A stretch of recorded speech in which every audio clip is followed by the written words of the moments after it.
कैसा लगा? बारान साहब का दिया हुआ तोहफा पसंद आया? बहुत, लेकिन हैरत भी हुई। मुझे तवक्को नहीं थी। बारान साहब ऐसे ही हैं, वो कोई भी बात नहीं भूलते, खास तौर पे उन लोगों के मुताल्लिक जो उनके लिए बहुत अहम हो।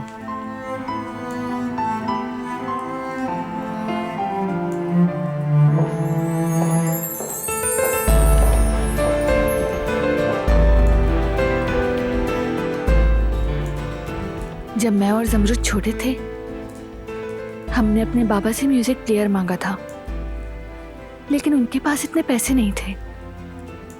उन्होंने हमें एक पुराना सा खस्ताहाल ग्रामोफोन लाकर दे दिया। जाहिर है उस वक्त हम थोड़ा उदास हो गए थे। हम तो सीडी सुनना चाहते थे और ये पता नहीं कहां से आ गया। जैसे ही बाबा ने रिकॉर्ड चलाया, उस छोटे से डिब्बे से बहुत तेज आवाज आने लगी, जैसे कोई ऑर्केस्ट्रा हमारे साथ ही बज रहा हो, जैसे सब कुछ उसी वक्त हो रहा हो। जमरुद और मैं दंग होकर रह गए। उसके बाद हमने हर मौके पर रिकॉर्ड जमा करना शुरू कर दिया। जेब खर्च जमा करके पागलों की तरह रिकॉर्ड खरीदते थे। अच्छी बात है। फिर उन रिकॉर्ड्स का क्या हुआ बेटी? गुम हो गए। वो किस तरह? बचपन में हमने बहुत शिफ्टिंग की, एक शहर से दूसरे शहर सफर करते और हमें पता ही नहीं था क्यों।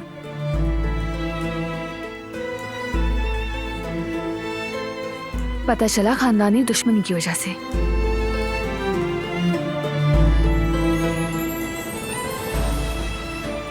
मुसलसल यहां से वहां धकेले गए और यूं ही सफर करते करते सब रिकॉर्ड्स खो गए। सिर्फ रिकॉर्ड्स ही नहीं खोए, बल्कि जब भी शिफ्ट होते तो अपने पुराने दोस्त, स्कूल और टीचर्स को बहुत पीछे छोड़ना पड़ता। हर साल एक नया शहर, वहां नए लोग। वो बहुत मुश्किल वक्त था। समझती हूँ मेरी बच्ची, बड़ों की लड़ाइयों में हमेशा नुकसान मासूम बच्चों को ही भुगतना पड़ता है। ठीक कहा। एक तरफ हम, दूसरी तरफ जेहान और उसका भाई। हम सब एक ऐसी जंग का शिकार हुए जो कभी हमारी थी ही नहीं।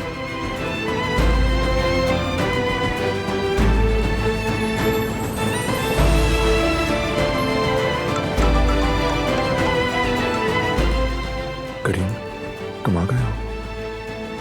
ठीक है, तुम वहीं रुको, मैं आता हूँ।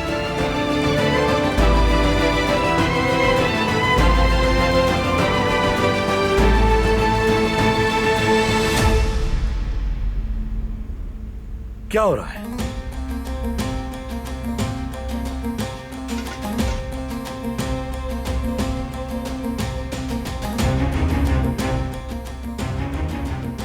ये नखरे किस बात के हैं? कुछ बताओ तो सही। लगता है कि तुम नाराज हो मुझसे। पहले ये बताओ, सुबह वो क्या हरकत थी? क्या बात है दारिया की इतनी तारीफ की जा रही थी? उससे फ्लर्ट करने के लिए इतनी क्यों बेचैन हो रहे थे तुम?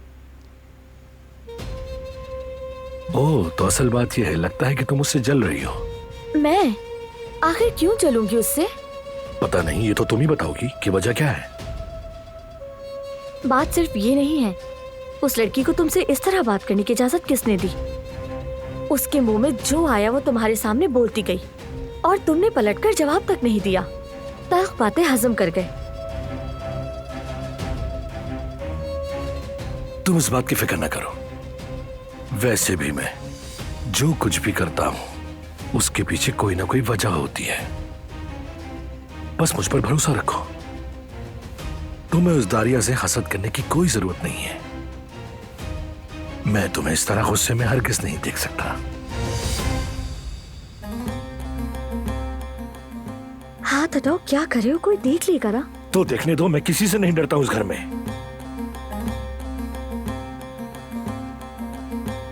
बात सुनो, मेरे कुछ काम थोड़े सेट हो जाएं, फिर हम सुकून से अपनी जिंदगी के बारे में प्लान करेंगे और फिर तुम्हें किसी से भी डरने की कोई जरूरत नहीं।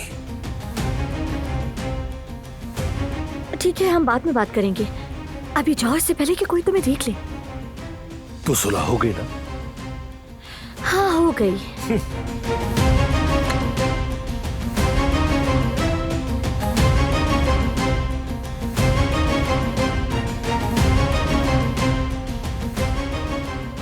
पागल है बिल्कुल। तो दिलान ने ये बताया कि जिसने अगवा किया वो एक औरत थी। हाँ, कुछ ऐसा ही याद आया उसे। बिल्कुल। सच कहूं तो एक औरत के लिए ये सब करना काफी मुश्किल लगता है। आप क्या कहते हैं? उसे 100% यकीन नहीं है। हॉस्पिटल से पता चला है कि उसे ईथर के जरिए बेहोश किया गया। ऐसे मामलात में हेलुसिनेशन भी हो सकती है उसे। डॉक्टर्स यही कहते हैं। उसका दिमाग काफी उलझा हुआ है और मुझे इस बात का यकीन है कि ये काम उसने अकेले नहीं किया होगा। यकीनन किसी ने मदद की है उसकी। एक औरत के बस का काम है ही नहीं मेरे भाई। है तो बेहतर है कि चलकर सूफी का बयान लिया जाए। चाहे उसका अगवा से बराह रास्त कोई ताल्लुक ना हो, लेकिन जानता होगा। चलें, ठीक है भाई। चलो फिर।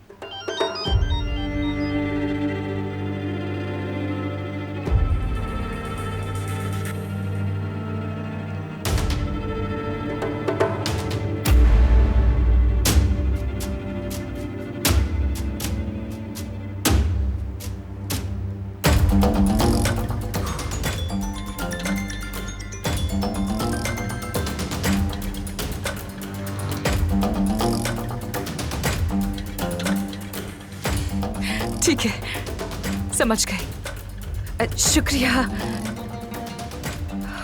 अब तो मसला ही हल हो गया। सूफी की मुसीबत मेरी लाइफ से हमेशा के लिए खत्म हो गई।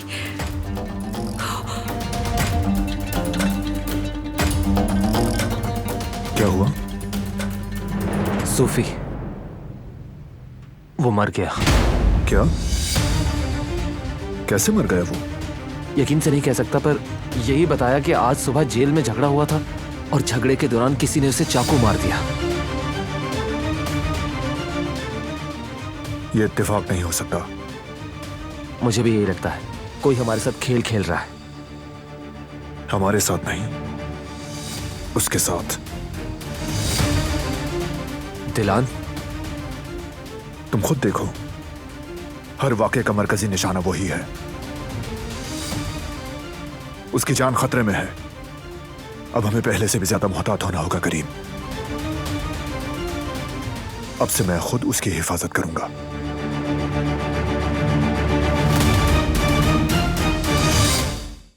वो कहानियां अधूरी जो न हो सके कि पूरी, उन्हें मैं भी क्यों सुनाऊं, उन्हें तुम भी क्यों सुनाओ।